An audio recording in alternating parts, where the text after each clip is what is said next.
In 2022, people were shocked to see once again that not only could stocks go down in one year, but bonds could join them in the same year under the right circumstances. So diversification and asset allocation are important, distributing across different types of investments, but they will not save your bacon in a market downturn.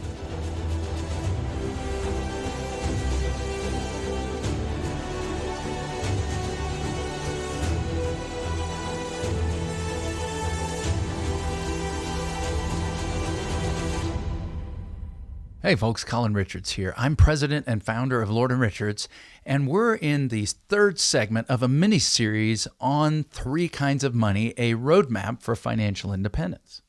And in our first segment, we talked about and laid the groundwork for why the traditional method of just lumping all your money together and pulling out 3 or 4% isn't going to help you, and why we need to begin to diversify the location, not just the allocation, stocks, bonds, but the location of our money into different kinds of money. Our first critical pot being what we call a short-term reserve or emergency money.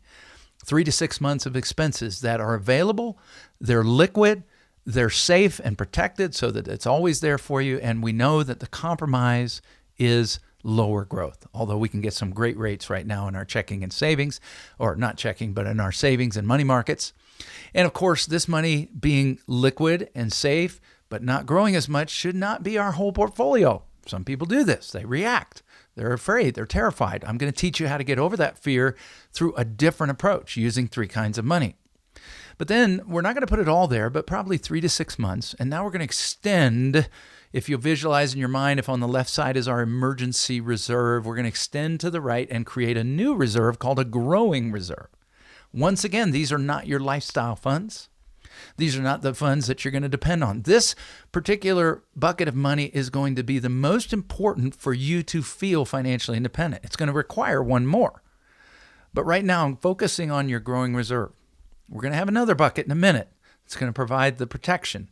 But right now, we're going to focus on the growing reserve, which is growing, liquid, and at risk. Because we can't have perfection, something's got to give. If we want growth and liquidity, we're going to take risk. And this is where you've been investing all along in your 401ks, IRAs, vehicles like mutual funds, ETFs, or whatever has come down the pike. And almost everything you invest in, I don't care if it's real estate, gold, it's got risk. It's got risk. And so we need to identify that. And the first thing we're going to have to do is manage that risk. We understand that if we have a growing reserve with unmanaged risk, we literally have a limitless downside. Well, Colin, I'll diversify. If I just spread it around.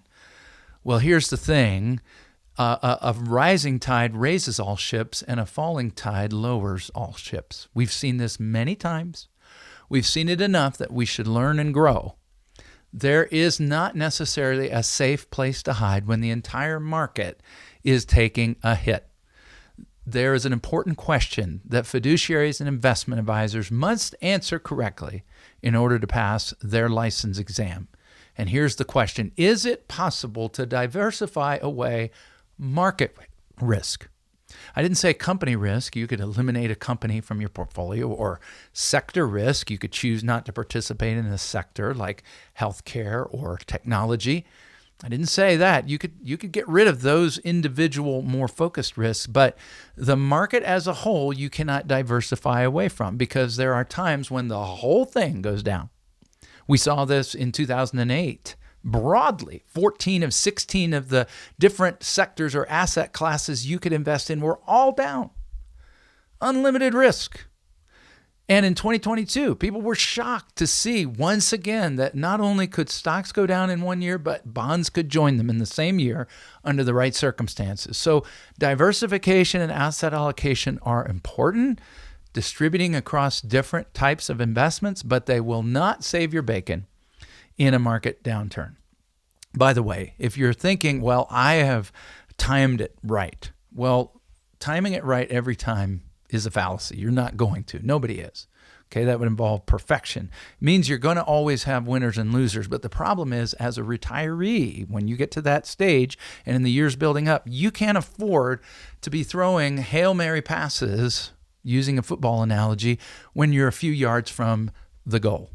Okay, we cannot have the same plays in the last few yards before we retire or when we're in retirement that we had when we were 25 years old.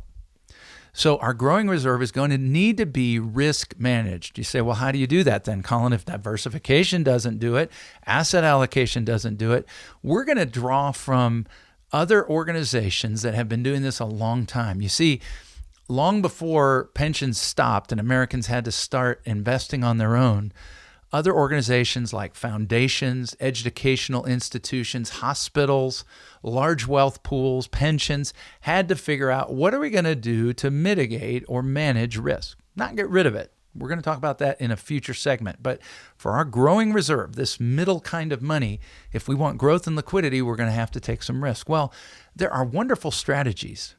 There are ways to, quote, hedge your bets. Okay, you understand that expression, right? It means that we're not going to have unlimited downside.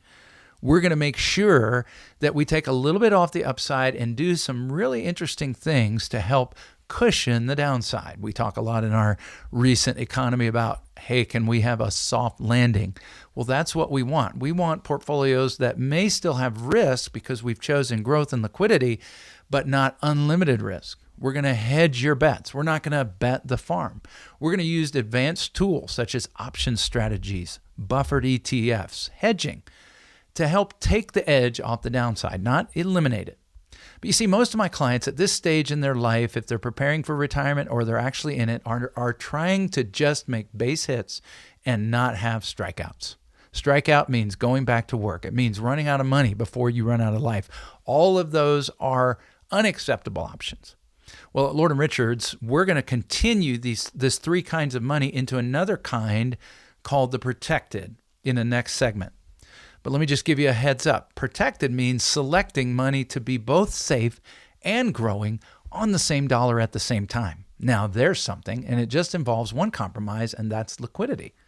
So you think about that, but I'm going to address that. If you'd like to peruse our video collection on YouTube or our podcast, you'll find all the details you need to know about all three strategies. Your emergency bucket, the first kind of money, which is safe, which is liquid, and has less growth as the compromise. We put a little bit of money there. We put maybe as much as half of our portfolio in the growing reserve. It is growing. It is liquid and available to you. It is a reserve. It is a lifestyle enhancer. And it is at risk. So we're going to risk manage that. And then we take whatever is necessary to satisfy your lifestyle, your dreams, your goals, your values, and generate the income that you need. We're going to put that in the protected bucket. It's going to be safe and growing on the same dollar at the same time, but we're just going to look at what the liquidity compromise looks like. Folks, I can't wait to talk to you about this. My team and I would love to chat with you. It simply starts with a phone call.